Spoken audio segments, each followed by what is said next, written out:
So today I met some very, very angry people.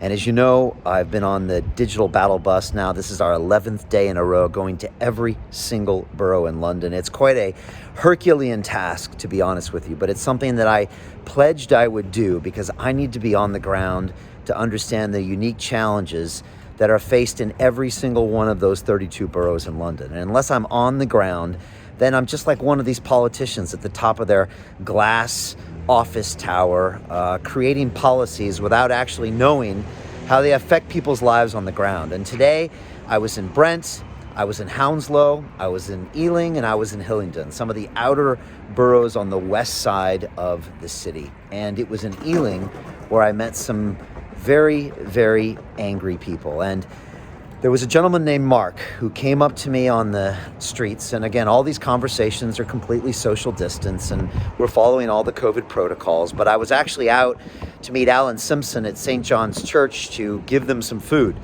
because there is a surprise, a massive need now in food banks because the economy is terrible and the government is not providing any way out of this. So he's having to service many more people than normal. We were happy to bring him just a bunch of food. And as I was walking back to our bus, a gentleman named Mark came up to me and he said, I heard you were here and I had to come over and tell you because I'm very, very, very angry. And I had to almost stop him and say, look, I'm not mayor yet. So I didn't create any of these policies, but he really needed to talk to someone and express his frustration. And so I decided I needed to sit there and listen because I want to find out what the problems are in this city. And he went on, as lots of people gathered around, again, all socially distanced, nodding their heads, to express his frustration with these LTNs, these low traffic neighborhoods, and about how he was restricted from driving certain places. And then he was charged fines for driving certain places, and businesses were going out of business, and pollution was increasing. And he literally kind of went off for 5 or 6 minutes while I listened to all of his feedback. And I said, you should be angry. These things should not be used as revenue generation.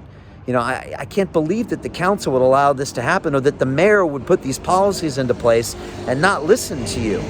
And ultimately, that was the problem. No one is listening to the citizens of London. And I went to Ealing today, and it was just one example of the fact that people were so frustrated. They were willing to talk to me, the mayor-elect or the soon-to-be elected mayor, and express their frustrations with the policies of the past 5 years. And it was great to listen to him because he was right.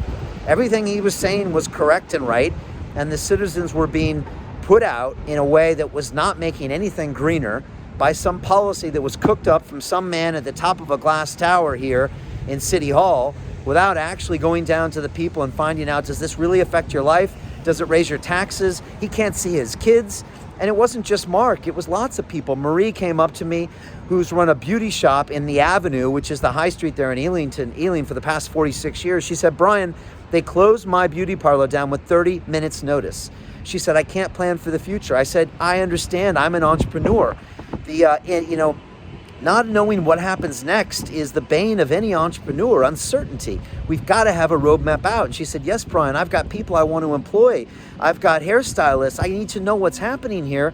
And they all agree with me that when we strengthen the economy, we strengthen all things. And these low traffic neighborhoods that, again, were done with a press release and a big smile by your mayor and his green initiatives now are literally hurting people and crushing them with these flat taxes that they can't afford to pay now when the economy is completely in the dumps and the mayor has no solution. So maybe I'm venting some of my frustration, but I must have heard from 12, 14 people today on the streets, all of course socially distanced, that said to me, Brian, we're struggling with these issues and no one is listening to us. You're the first person that's come down here to listen to our problems in months, maybe even years. And so, again, I just want to say, Mark, I appreciate you, and I'm sorry you have so much frustration and anger. I want to say, Marie, I understand you, and I appreciate you. And this is the job of our politicians, to come out there, listen to the citizens, and serve.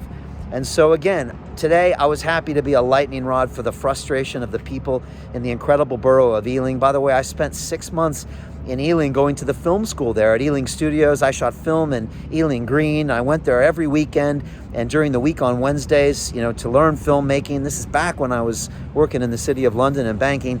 And it was great to be back there. It's a great community, but it just shows you that people are angry, people are frustrated because their leaders don't listen to them. And so I just want to say, I appreciate you. I think people are honking because they recognize what we're doing here. I just want to say, Mark, I appreciate you. Thank you for coming to see me. Maria, I appreciate you too. I appreciate everybody I saw. And look, I've got a plan to take London in a new direction, to make our economy stronger, to make that we listen to you, and that policies aren't just dictated from the top because they seem convenient or they seem like they'll get votes. This is now a way of being accountable to the people. I'm now streaming live every single day from the back of the bus. I get comments in real time. I read them out. I answer questions.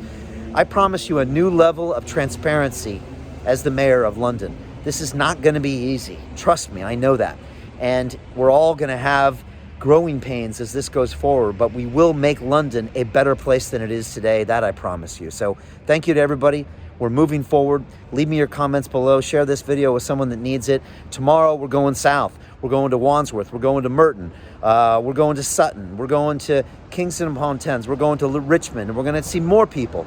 And we're going to keep going until I can hopefully listen to every concern from every citizen and we can take this city in a new direction. So thank you so much.